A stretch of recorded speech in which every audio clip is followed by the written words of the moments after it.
ಏರಿದ ಹೇಮೆ ಕಿಚ್ಚು, ತುಮಕೂರು ಕೊತ ಕೊತ.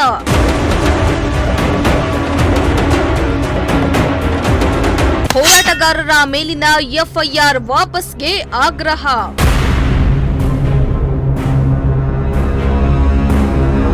ಮಾಜಿ ಸಚಿವ ಅಮರಾಣಂತ ಉಪವಾಸ ಸತ್ಯಾಗ್ರಹ.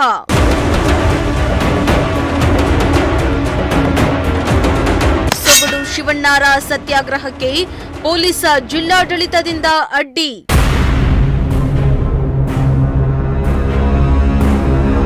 ತುಮಕೂರಿನಲ್ಲಿ ಹೇಮಾವತಿ ಕಿಚ್ಚು ದಿನೇ ದಿನೇ ಜೋರಾಗ್ತಾ ಇದೆ. ನಾವು ಯಾವುದೇ ಕಾರಣಕ್ಕೂ ಮಾಗಡಿಗೆ ಹೇಮೆಯನ್ನ ಕೊಂಡೊಯ್ಯಲು ಬಿಡಲ್ಲ ಎಂದು ಪಟ್ಟು ಹಿಡಿದಿರೋ ಹೋರಾಟಗಾರರು ಮೇ 31ರಂದು ಗುಬ್ಬಿಯಲ್ಲಿ ತೀವ್ರ ಹೋರಾಟ ಮಾಡುವ ಮೂಲಕ ಗಮನ ಸೆಳೆದಿದ್ರು.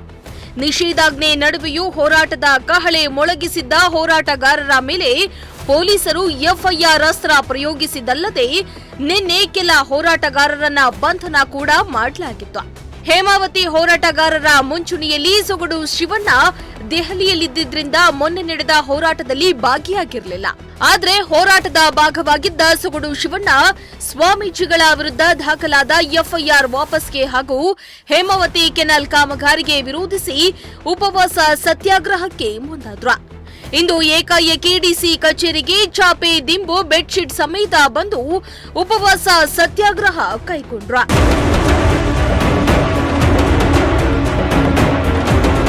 ನಗರದ ಡಿಸಿ ಕಚೇರಿಯ ಒಳಾಂಗಣದಲ್ಲಿ ಚಾಪೆಯನ್ನ ಹಾಸಿ ಕೂತು ಸೊಗಡು ಶಿವಣ್ಣ ಸತ್ಯಾಗ್ರಹ ಆರಂಭಿಸಿದ್ರು. ಅಲ್ಲಿಯೇ ಮಲಗಿ ಹೋರಾಟ ನಡೆಸಿ ಹೇಮಾವತಿ ಹೋರಾಟಗಾರರ ಮೇಲೆ ಹಾಕಿರುವ ಕೇಸನ್ನ ಹಿಂಪಡೆಯುವಂತೆ ಹಾಗೂ ಮಠಾಧೀಶರನ್ನ ಬಂಧಿಸದಂತೆ ಆಗ್ರಹಿಸಿದ್ದಾರೆ. ಈ ವೇಳೆ ಮಾತನಾಡಿದ ಅವರು, ಸ್ವಾಮೀಜಿಗಳ ವಿರುದ್ಧ ಎಫ್ಐಆರ್ ಹಾಕಿರುವುದು ಅತ್ಯಂತ ಖಂಡನೀಯ. ನಮ್ಮ ಜಿಲ್ಲೆಯಲ್ಲಿ 40ಕ್ಕೂ ಹೆಚ್ಚು ಮಠಗಳಿವೆ. ಸ್ವಾಮಿಗಳು ನೀರಿಗಾಗಿ ನಡೆದ ಹೋರಾಟದಲ್ಲಿ ಭಾಗಿಯಾಗಿದ್ದ ಕಾರಣಕ್ಕೆ ಅವರ ವಿರುದ್ಧ ಎಫ್ಐಆರ್ ದಾಖಲಿಸಿರುವುದು ಸರಿಯಲ್ಲ. ಒಂದ್ ವೇಳೆ ನನ್ನ ಪ್ರತಿಭಟನೆಯನ್ನ ತಡೆಯಲು ಪೊಲೀಸರು ಮುಂದಾದ್ರೆ ವಿಷ ಕುಡಿತೇನೆ ಅಂತ ಆಕ್ರೋಶವನ್ನ ಹೊರಹಾಕಿದ್ದಾರೆ. ತುಮಕೂರಿನಲ್ಲಿ ದಿನೇ ದಿನೇ ಹೇಮಾವತಿ ಹೋರಾಟ ತಾರಕ್ಕೇರ್ತಾ ಇರುವಂತದ್ದು, ಹೇಮಾವತಿ ಕಿಚ್ಚೇನಿತ್ತು ಈಗ ಜ್ವಾಲಾಗ್ನಿಯಾಗಿ ಉರಿತಾ ಇರುವಂತದ್ದು. ಇವತ್ತು ಡಿಸಿ ಕಚೇರಿಯಲ್ಲಿ ಸೊಗಡು ಶಿವಣ್ಣರವರು ಆಮರಣಾಂತರ ಉಪವಾಸನ ನಡೆಸ್ತಾ ಇರುವಂತದ್ದು. ಏನೆಲ್ಲ ಎಫ್ಐಆರ್ ಗಳನ್ನ ಮಾಡಿದ್ರು, ಈಗ ಸ್ವಾಮೀಜಿಗಳ ಮೇಲೆ ಕ್ರಿಮಿನಲ್ ಕೇಸ್ಗಳನ್ನ ಏನಾಕಿದ್ರು, ಅದನ್ನ ವಿರೋಧಿಸಿ ಇವತ್ತು ತುಮಕೂರಿನ ಡಿಸಿ ಕಚೇರಿಯಲ್ಲಿ ಸೊಗಡು ಶಿವಣ್ಣವರು ಆಮರಣಾಂತರ ಉಪವಾಸ ನಡೆಸ್ತಾ ಇರೋದು. ಈಗ ಅವ್ರನ್ನ ಮಾತಾಡಿಸ್ತಾ ಹೋಗೋಣ ಬನ್ನಿ. ಈ ಉಪವಾಸ ಎಲ್ಲಿವರೆಗೂ ಕಂಟಿನ್ಯೂ ಆಗುತ್ತೆ, ಈ ಹೋರಾಟ ಇನ್ನು ಮುಂದುವರಿಯುತ್ತೆ, ಏನೆಲ್ಲ ಇವರ ಬೇಡಿಕೆಗಳಿದಾವೆ ಅಂತ ಹೇಳ್ಬಿಟ್ಟು ಅವ್ರನ್ನೇ ಮಾತಾಡಿಸ್ತಾ ಹೋಗೋಣ. ಸರ್, ನಿಮ್ಮ ಬೇಡಿಕೆಗಳಲ್ಲಿ ಏನೇನಿದ್ದಾವೆ, ಏನಕ್ಕೋಸ್ಕರ ಉಪವಾಸ? ನಮ್ಮ ಬೇಡಿಕೆ ನಮ್ಮ ನೀರು ನಮ್ಮ ಹಕ್ಕು. ಆ ನೀರನ್ನ ತಗೊಂಡು ಮಾಗಡಿ ರಾಮನಗರ ತಗೊಂಡು ಅದು ಬೇಡ. ಆ ಲಿಂಕ್ ಕೆನಾಲ್ನ ಕ್ಲೋಸ್ ಮಾಡಿರಿ. ಈಗ ನಾವೇನು ಒಂದು ವರ್ಷದಿಂದ ಹೋರಾಟ ಮಾಡ್ತಿದ್ದೀವಿ. ಯಾರು ನಾಗರಿಕ ಬಂಧುಗಳು, ಮಠಮಾನಿಗಳು, ಆಮೇಲೆ ರೈತ ಸಂಘ, ಎಲ್ಲ ಸಂಘ ಸಂಸ್ಥೆಗಳು ಮಾಡ್ತಿದ್ದೀವಿ. ಅದನ್ನು ಹತ್ತಿಕ ಕೆಲಸ ಮಾಡ್ತಾವ್ರಿ ಇವರು. ಇವಾಗ ಅದು ಅಪರಾಧ. ಅದಕ್ಕೋಸ್ಕರ ಈಗ ಸ್ವಾಮಿಗಳ ಮೇಲೆ ಕೇಸ್ ಹಾಕ್ತೀವಿ ಅಂತಂದರೆ ನಮ್ಮ ದೇವಸ್ಥಾನಗಳನ್ನ ಮುಚ್ಚುವಂಗೆ, 40 ಚಿಲ್ಲರೆ ಸ್ವಾಮಿಗಳವರ ಎಲ್ಲ ಕಮ್ಯುನಿಟಿ ಒಳಗೂ ಅವರೆಲ್ಲರೂ ಮಹಾನ್ ಭಾವರುಗಳು. ಇದು ಭಾರಿ ಅನ್ಯಾಯ, ಅದು ಸರಿ ಇಲ್ಲ. ಅದಕ್ಕೋಸ್ಕರ ನಾನು ಇದೆಲ್ಲ ನೋಡ್ಬಿಟ್ಟು ಈ ಪಾಪದ ಕೆಲಸನ ನಾನು ಅವರಿಗೆ ಬುದ್ಧಿ ಬರಲಿ, ಇಲ್ಲ ಈ ಮೊದಲು ಅದನ್ನೆಲ್ಲ ಕೇಸ್ ವಿತ್ಡ್ರಾ ಮಾಡ್ಕೋಬೇಕು ಪ್ರಜ್ಞಾವಂತರದು ಸ್ವಾಮಿಗಳದು ಅಂತ ಹೇಳ್ಬಿಟ್ಟು ನಾನು ಇರೋದಕ್ಕನ್ನ ಸಾಯೋದು ಒಳ್ಳೆಯದಲ್ಲ. ನೀರಿಗಾಗಿ ಅವತ್ತು ಹೋರಾಟ ಮಾಡಿದ್ದೀವಿ ನಾವೆಲ್ಲನ. ಅದಕ್ಕಾಗಿ ನಾನು ಡೆಲ್ಲಿಗೆ ಹೋದಾಗ ಮಹಾತ್ಮ ಗಾಂಧಿ ಇದಕ್ಕೆ ಏನೋ ಸಮಾಧಿಗೆ ಕೈ ಮುಗಿದು ಬಂದೆ. ದೇಶಕ್ಕೆ ಸ್ವಾತಂತ್ರ್ಯ ಮುಂಚೂಣಿಯೊಳಗೆ ಮಹಾನ್ ಭಾವ ತಂದು ಕೊಟ್ಟವರು. ಅವ್ರಿಗೆ ಒಳ್ಳೆಯದಾಗಲಿ ಅವರ ಇದಕ್ಕೆ ಅಂತ ಹೇಳ್ಬಿಟ್ಟು ನಮಗೂ ಸಮಾಜಕ್ಕೆ ಒಳ್ಳೆಯದಾಗಲಿ ಅಂತ. ಅದೇ ಥರ ಇವರು ಯಾರು ಅಟಲ್ ಬಿಹಾರಿ ವಾಜಪೇಯಿ, ಇಂದಿರಾ ಗಾಂಧಿ ವಾಕ್ ಸ್ವಾತಂತ್ರ್ಯ ಕಿತ್ಕೊಂಡಾಗ ಅವ್ರ ಸಮಾಧಿಗೆ ಹೋಗಿ ಕೈ ಮುಗಿದು ಬಂದು ಈ ಥರ ಇರ್ತಕ್ಕಂಥ ಜನ ಬೇಕೇ ಹೊರತು ಇವರು ಆಲಿಬಾಬಾ 40 ಮಂದಿ ಆಗಿಬಿಟ್ರೆ ಗತಿ ಏನಾಗುತ್ತೆ? ಆಲಿಬಾಬಾ 40 ಮಂದಿ ಆದರೆ ಏನು ಮಾಡಬೇಕು?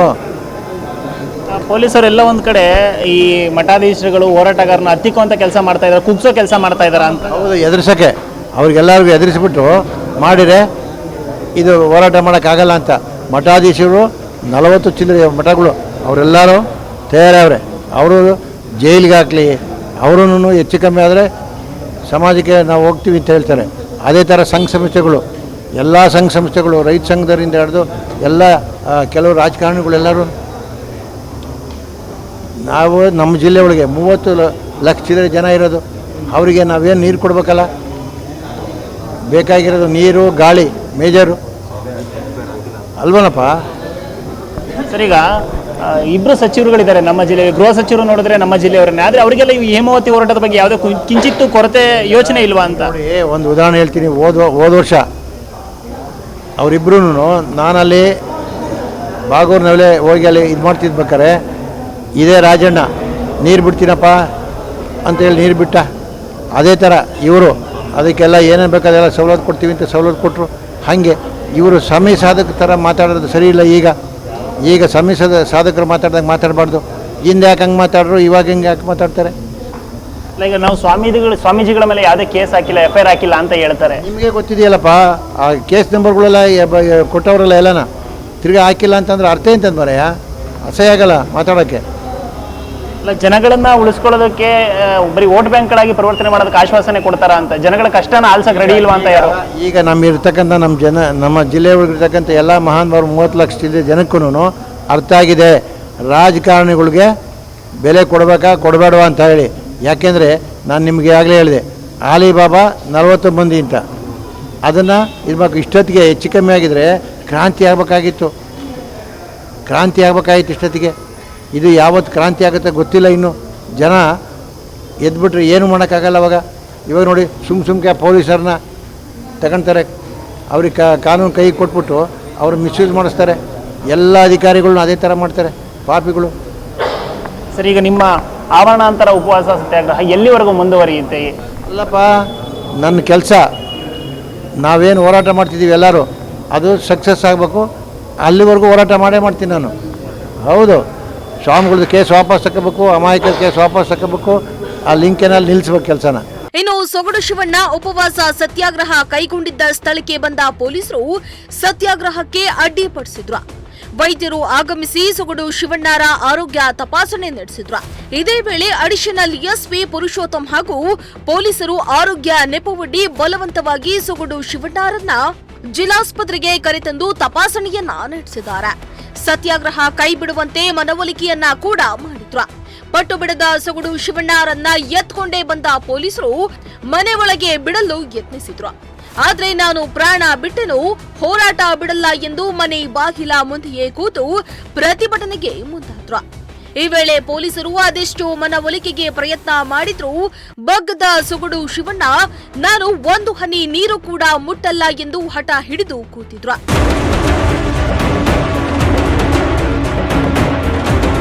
ಇದಾದ ಬಳಿಕ ಮನೆಯಿಂದ ಹೊರಬಂದ ಬೆಂಬಲಿಗರೊಂದಿಗೆ ಡಿಸಿ ಕಚೇರಿಯವರೆಗೂ ಪಾದಯಾತ್ರೆ ಮಾಡಿಕೊಂಡು ಬಂದ ಸೊಗಡು ಶಿವಣ್ಣ ಡಿಸಿ ಕಚೇರಿ ಮುಂಭಾಗದ ರಸ್ತೆಯಲ್ಲಿ ಕೂತು ಮತ್ತೆ ಪ್ರತಿಭಟನೆ ಮಾಡಲು ಮುಂದಾದ್ರು. ಪೊಲೀಸರು ಪ್ರತಿಭಟನೆ ಕೈಬಿಡಿ ಎಂದು ಮನವೊಲಿಸಿದ್ರು. ಆದ್ರೆ ಪಟ್ಟು ಬಿಡದ ಸೊಗಡು ಶಿವಣ್ಣ ಪ್ರತಿಭಟನೆ ಮುಂದುವರೆಸಿದ್ರು. ಬಳಿಕ ಮೇಲಧಿಕಾರಿಗಳ ಸೂಚನೆ ಮೇರೆಗೆ ಸೊಗಡು ಶಿವಣ್ಣ ಹಾಗೂ ಬೆಂಬಲಿಗರನ್ನ ಪೊಲೀಸರು ವಶಕ್ಕೆ ಪಡೆದಿದ್ದಾರೆ.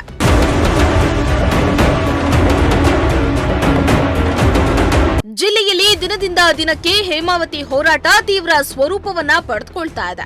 ಕುಣಿಗಲ್ಗೆ ಮಾತ್ರ ನೀರನ್ನ ಕೊಂಡೊಯ್ತಾ ಇರೋದು. ಹಾಗಾಗಿ ಕಾಮಗಾರಿ ನಿಲ್ಲಿಸಲ್ಲ ಅಂತ ಇರೋ ಸರ್ಕಾರ ಮತ್ತೊಂದ್ ಕಡೆ ಕಾಮಗಾರಿ ಕೈಗೊಂಡ್ರೆ ಉಗ್ರ ಹೋರಾಟ ಮಾಡ್ತೀವಂತ ಹೋರಾಟಗಾರರು ಎಚ್ಚರಿಕೆಯನ್ನ ನೀಡ್ತಾ ಇದ್ದು ಮುಂದಿನ ದಿನಗಳಲ್ಲಿ ಹೇಮಾವತಿ ಕಿಚ್ಚು ಯಾವ ಮಟ್ಟಕ್ಕೇರಲಿದೆ ಅನ್ನೋದನ್ನ ಕಾದ್ ನೋಡಬೇಕಾಗಿದೆ. ಕ್ಯಾಮರಾ ಪರ್ಸನ್ ರಾಕೇಶ್ ಜೊತೆ ಪುನೀತ್, ಪ್ರಜಾಶಕ್ತಿ ಟಿವಿ, ತುಮಕೂರು.